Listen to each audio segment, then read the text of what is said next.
Hi guys, so I'm doing a video today on Q&As for permanent makeup. So I get asked questions all the time about different things like, does it hurt? Do I have to have black eyebrows? Are they going to be block? None of that. So today I thought I'd just lay it all out in one video for you and hopefully you find this helpful. So the first question that I always get asked is, does it hurt? Not really.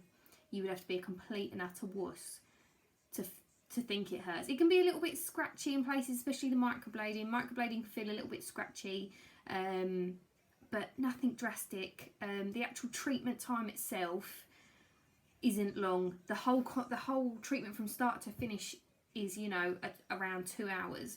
So in that time you have your consultation, you have your pre-draw, you have your colour theory, so that's when we match the colour to suit you, and then you have the actual treatment itself. And I can apply a topical numbing cream beforehand so your brows are nice and numb, so it won't feel as harsh on the skin. The numbing cream does wear off by the end of the treatment, but you're basically nearly finished at that point, so it's nothing to panic about. The next thing I get asked is, what's the difference between it being permanent and semi-permanent? Well, I'm just going to lay it out there. There's no such thing as semi-permanent. Once you have tattooed the brows, you will always have some You will have some sort of pigment left. It will fade back, and it can fade back to barely anything. It might not be noticeable, but I cannot say to you, and no one else can say to you, that it's semi-permanent. It's just not. It's a permanent tattoo. We're implanting pigment into the skin. There's different methods of doing it. I use digital machine and I use microblading. Just depends what suits you and what suits your skin type. Microblading isn't for everyone. If you're prone to being oily skinned, you wouldn't necessarily have microblading, and you wouldn't necessarily have hair strokes, because your front bits where you're more oily, for instance, may not hold as well because your skin's forever pushing out oils. It'd be pointless. So yeah, we use different methods for different skin types, for instance, and different types of brows for different skin types. So that's the difference. Yeah, semi-permanent, complete and utter lie, is permanent. The next one is the different brow styles. So a lot of people just say, no, I definitely want hair strokes. That is the one for me. I want it super natural. Just because it's a powder brow doesn't mean it doesn't have to be natural. Ombre brows doesn't mean it doesn't have to look natural. As a matter of fact, I think some ombre brows that are tattooed are actually looking, you wouldn't even know. It looks so soft and subtle, almost like looks like you've got like a little dusting of brow pencil or brow powder for your brow. Nothing drastic. But yeah, you can get different types of style of brow. So you can do hair strokes, you can do ombre brows, which is where you fill the majority of the brows fuller, and then you leave the front and the top section that little bit more faded. So it's almost like the Instagram brow. You've then got powder brows, which is full colour from front through the middle and to the tail, for someone who likes a full-on look all the time. So I only suggest that to people who tend to wear strong makeup, or if they draw their brows like that every single day, even on a Sunday. That's the only people I would probably suggest a powder brow to. Other than that, ombre hair strokes tend to be suitable for anyone. The last one is a combination, so you can do hair strokes through the brow and then we can shade. So if you want to keep it very natural at the front, and then you want more of a sort of a defined underline on the brow, so you want that real defined look, you can shade underneath and through the top and the tail of the brow, just to give it a little bit more fullness, but keep it nice and soft with the hair strokes at the front. So they're all the different types. With the lips as well, you can either have lip liner. So if you've lost all that definition around your lips, as you get older you tend to lose it, you can just have your line tattooed back in just to give them that little bit more shape. Or you can have the lip blush, which I tend to think looks better than just a lip liner. It's like you just literally fill in the whole of the lip with colour. It doesn't have to be bright red, it doesn't have to be harsh. It can be a really soft blush pink. It's dependent on you. I wouldn't necessarily say bring in your favourite lipstick and have that tattoo, because you won't necessarily want to wear that all the time. But yeah, the other thing I will say about lips is you will need a higher pain threshold for lips, because it's a different type of skin. It's a little bit softer, it's a little bit more painful. and it's a longer process. So trying to work the pigment into the lips isn't necessarily the same as trying to work it into the skin or the brow tissue, for instance. It's very different. So yeah, make sure that if you're going to book lips that you're ready for a bit more painness than you would necessarily on your brows, and that's just being honest. It is a little bit more painful. How long does it take? It takes around 2 hours. Lips tend to take a little bit longer. The treatment itself, the time wise, and the pre-draw and the lips is a little bit more difficult. So yeah, I tend to block out anywhere from 2.5 to 3 hours for that appointment, because all the work that goes in beforehand is really important to get that perfect. And brows is about 2 hours. So it doesn't normally take 2 hours, but I'll always block out 2 hours. Can you go over previous work? Yes, you can, and I will only do it on certain people's work. If I don't like the work that's been done and I don't think I can cover it, I wouldn't do it. And another technician probably shouldn't do it unless they could promise you the results, which none of us can. When you've had previous work done by someone and you don't like it, you know, depending on how dark it is as well, how saturated the pigment is dependent on how much you can cover. You know, if you've got someone who has had like proper tattoo ink brows done, you're not going to be able to cover that over. That is, you need to go and have that lasered off, and then you won't be able to have any work done till that laser has finished and you've waited 6 months for all that tissue to repair. And that's even if it's repaired properly by then and you haven't got any later effects from having the laser on your brow, because it is a really sensitive area and it's not a nice process. So it's not something I would recommend in having it done like that. If you're going to have it done by a professional. I've had a lot of people in for cover-up work lately, and it's not fun. Make sure you do your homework when you go in to have permanent makeup done, because I've had ladies cry, I've had ladies beg me to go over their brows, but sometimes there's nothing we can do.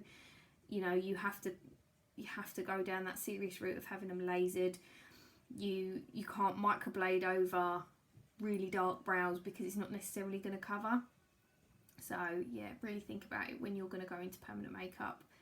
You need to make sure that they're the right person for you. Always make sure you've gone in, had a consultation, had your patch test done, and make sure you're happy with the person. Make sure you've seen their work, you're happy with their work, you've thoroughly discussed everything that you want with your brows. If you want them natural, if you want them bold, if you want them dark, if you don't want them too dark, you know, you've got to go through that. And if you haven't gone through that, then I'm sorry, they're not doing their job properly. The next thing I will say is how do we choose the right pigment, or the right colour? So before we do anything, before we do your pre-draw, anything like that, so you come in, you have your consultation. This is when we'll find out what sort of things you want to do with your brows.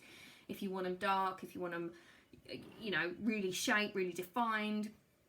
So we will then go into the room, we'll go through some other discussions on shape and everything, and then we'll do your colour theory. So this is where we take some pigments and we'll swatch them on your forehead.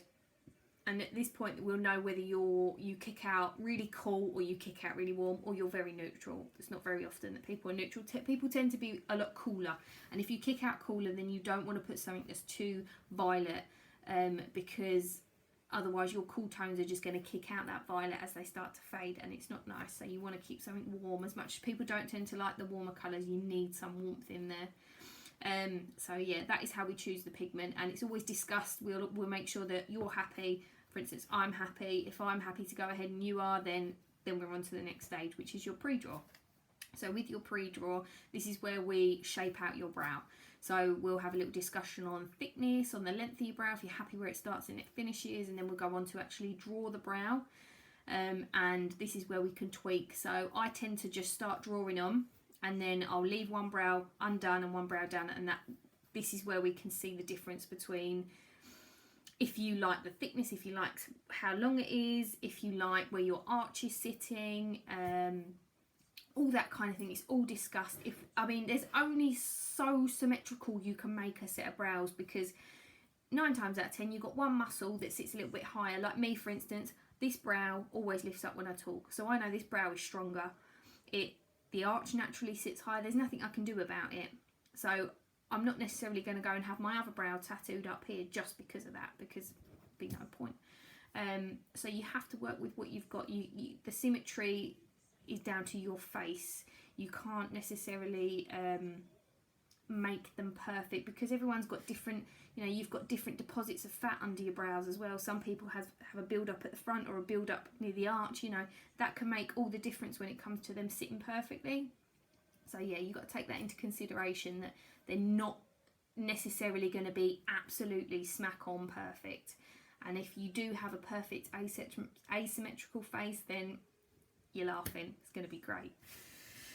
So the next thing was the different types of permanent makeup. So I said earlier that obviously I microblade and I do digital machine. So they're two different methods. So microblading is a hand tool to which it has a little piece on the end, or they sometimes come attached with different amounts of needles. So you can have anything from a 7-pin slope, which is 7 lots of needles that tend to slope down like this. So these are used for finer strokes, tend to put like those texturing strokes through the brow.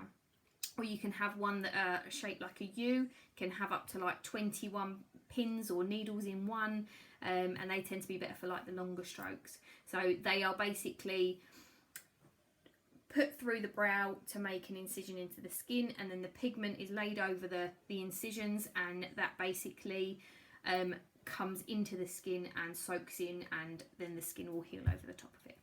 The other method is the digital machine. So digital machine is more of a all-rounder. So any skin type can take digital machine, and it tends to be better because it's not as harsh. It's basically implanting the pigment with a needle down into the skin several times. So the machine could be set at 120, for instance, and that means the needle is going to come out 120 times into the skin in that second, and it's going to implant the pigment that way.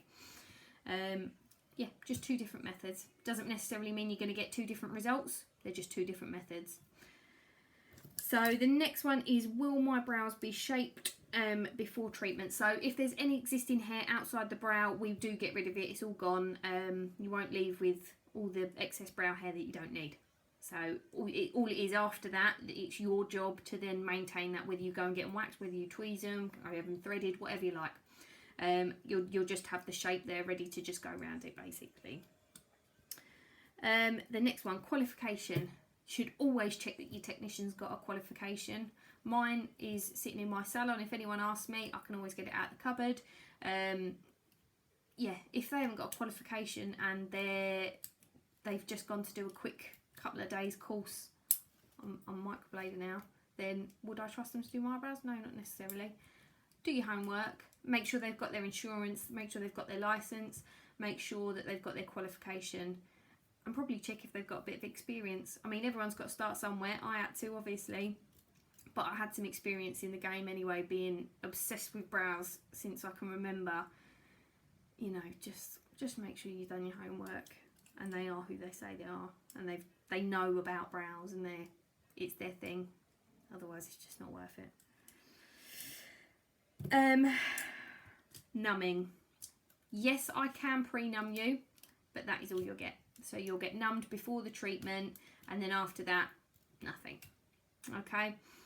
There's just no point. It's over so quickly. There's no point numbing during the treatment.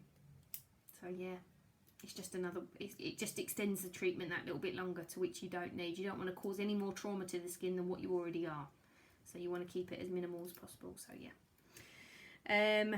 We've done the pre-draw. So the treatment procedure from start to finish, what happens? So you come in a couple of days before treatment, or whenever you do before the treatment, to have your patch test and your consultation.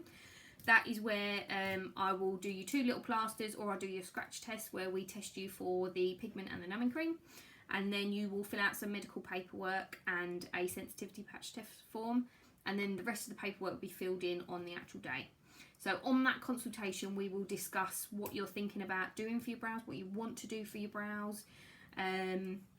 Also, you know, the colours that you're thinking, if you can bring in your brow pencils, if you come in with your brows drawn on how you like them, it gives me an idea. We can take some photos.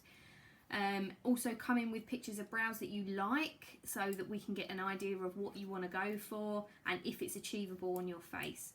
And then on the actual treatment day, you come in, we numb you up, we take your photos, We'll then, once you've finished all the rest of your paperwork, we'll then go through to the room, and then that is when we do your colour test. So that is when we test the pigment on your forehead. We'll discuss it, see which ones you like.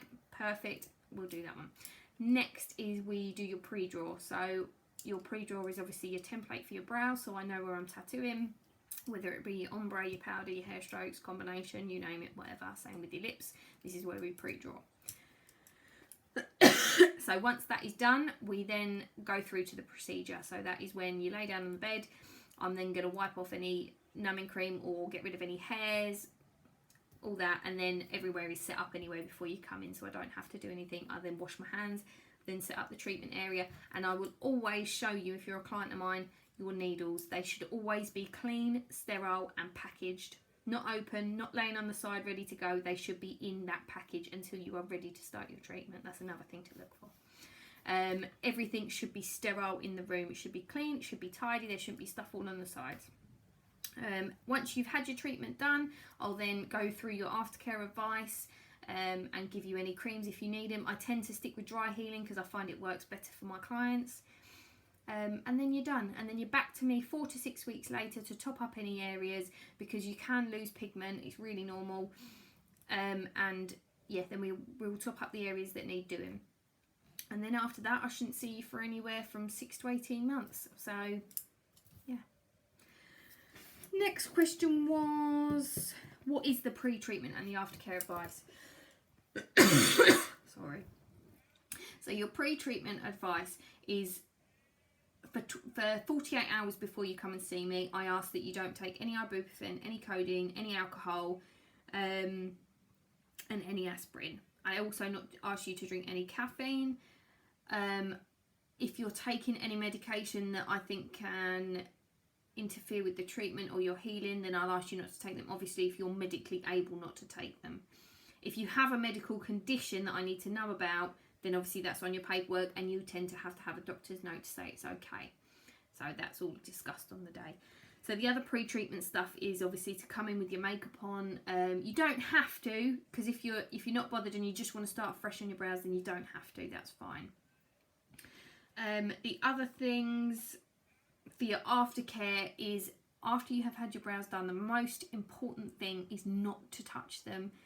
Do not touch them. You have got bacteria on your hands. It's basically an open wound. That's how you got to think of it. And if you've got dirty fingers and you're touching your brows, you're not going to do yourself any favours. The last thing you want is an infection in your brow. So it's the same as if it's absolutely hammering it down outside and your brows get wet, you can get an infection. You cannot get your brows wet for up to 2 weeks, okay? That is really important, because the thing is, if the scabs start getting like watery and they start, I can't think of the word now. If they get too wet and moist, then they will come off before they should. It's a bit like if you have a scab on your hand and it gets really wet, it tends to just sort of come away from the skin. But if it's coming away from the skin too early, that pigment is going to come out with it, and you're just going to get left with nothing. And that treatment would have been for nothing. So then you're going to have to go through the whole thing again when you come back in 4 to 6 weeks. It's not worth it. So yeah, aftercare, really important. Don't get them wet, don't touch them. Follow your aftercare to the T, and it will be worth its weight in gold. The other thing is to not put any makeup on your brows until all the scabbing has finished. Do not pick your scabs. It's really hard. Mine is scabbing at the minute. It's really hard to not pick them, but just don't. It's not worth it. Again, you just pull the pigment out and you'll get left with a massive gap. No one wants that. What else do I need to tell you? If I've given you any balms to put on, then you put it on super thin, okay? Super thin, like barely there. Don't lather it on, because again, the scabs are just going to get too moist, they'll come away too early. Not worth it. So yeah, I think that's all I need to tell you. How do I find the right permanent makeup artist for me? Do your homework. Basically, if you typed into Google permanent makeup artist, you'll get a list of people come down. As long as you can see that you like their work, you go and have a consultation with them, you like your feel about them, you like how they work, then you'll be fine. You'll be fine. But just do your homework. Look at their work. Look at their healed work.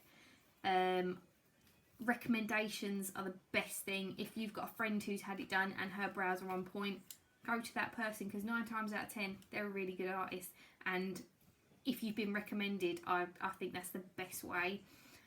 But yeah, if you can see their work, have a consultation with them, and you're happy from there, then that's the one for you. But you can always shop around, go to a few different people, and you'll probably come across a few that you don't like, and you'll come across a couple that you do like, and then you've got a choice, really. So that's what I would do. Advice. My only advice to people, a lot of people are very quick to jump on the bandwagon when it comes to permanent makeup, like, oh, my friend got her eyebrows tattooed, I want them just like her.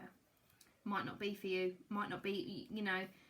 I always say to my clients, if they come in and they're nervous on the day, 9 times out of 10 I'll make them rearrange until they are perfectly happy to have that treatment that day, because I don't want anyone regretting having it done, because I'll be mortified. I would suggest to someone, have a serious think about it. At least leave it 3 to 6 months before you jump on that bandwagon, to make sure it's something that you want, and of course that you've done your homework, you're making sure that you like that technician. Yeah, just do your homework, and yeah, don't jump on it too quickly. That's probably my only advice. And how long does it last, and how often do I need colour boosts? So everyone is different, everyone holds pigment differently. I would say most people tend to come back once a year for a colour boost, and the price ranges vary from, if it's with me anyway, if it's under 6 months it's £80. If it goes over 18 months then it's back to 18. If it goes over 36 months it will be back up to 300, because I'm basically starting from scratch, because they'll probably be completely faded by then. So yeah, I would keep it to a year. It tends to be more manageable at a year, and you tend to have a good amount of retention to see where your previous work was. So yeah, probably a year. And the last question was, what is the price? So everyone is different. It can go from 75 quid to 900 quid. I charge 300 to 325 to 335, depending on what style of brow you have. And if you've had previous work and you want me to go over it, depending on whether or not I'll take that work, I will price it there and then. It's not something I have a set price for, because it depends how much work needs doing and how many times it needs covering, because you won't necessarily be able to cover it in one hit. So yeah, but that's it, ladies. I hope that answers some questions for you, and I'm always a phone call away if you ever want to discuss it any further. But yeah, I thought I'd get it out there in one video, so I hope I haven't bored you too much. Till next time.